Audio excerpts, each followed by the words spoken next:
వస్తుందంటే కుంతి ఉదాహరణ. కుంతి స్వయంగా వెళ్ళి ఏ మొహం పెట్టుకుని వెళ్ళిందో తెలియదండి.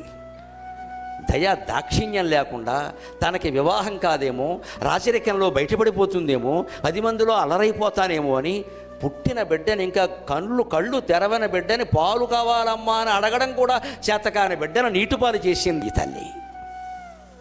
ఆవిడికి భగవంతుడు ఎంత కర్మ పెట్టాడు అంటే, నువ్వు పుట్టిన బిడ్డని ఏం ఆలోచించకుండా గంగపాలు చేసావు కదా, ఆ బిడ్డ దగ్గరికి వెళ్ళి నా 5 కొడుకుల్ని బతికించమని యాచించు అని రాశాడమ్మా. కర్మ అంటే అలా ఉంటుందమ్మా.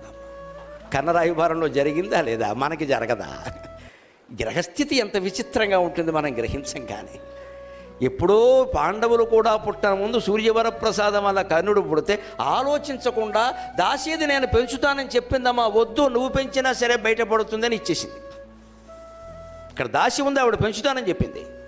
వద్దు, ఎలాగైనా బయటపడుతుంది, బతకని పరువు మా రాజవంశాలు ఇవన్నీ, మళ్ళీ పరువు హత్య అంటాడు అవడం, అంతకంటే ఉంటుంది అని ఏదో పెట్టి కొట్టుకొస్తుంటే అందులో బారేశాడు.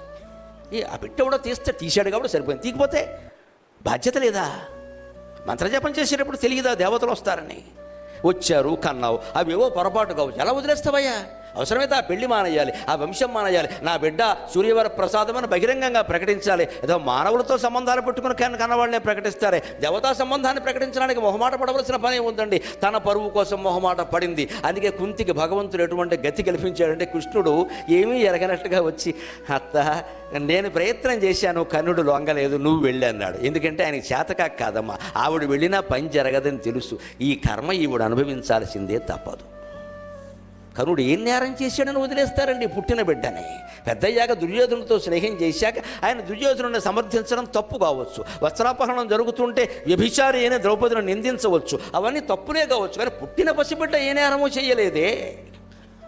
పిల్లలు లేనివాళ్ళు లేరు అని చచ్చిపోతుంటే ఉన్నవాడిని సహజ కవచ కుండలాలతో పుట్టిన వాడిని బంగారు కొండ అంటామే. మన పిల్లాడు ఎంత దరిద్రంగా ఉన్నా బంగారు కొండ అంటామే. కర్ణుడు నిజంగా బంగారు కొండ అండి. బంగారపు కవచమా, బంగారపు కుండలాల అలాంటి బిడ్డను వదిలేస్తారా? లోకాన్ని ఎదిరించి ఆయన పెంచుకోవాలి తప్ప.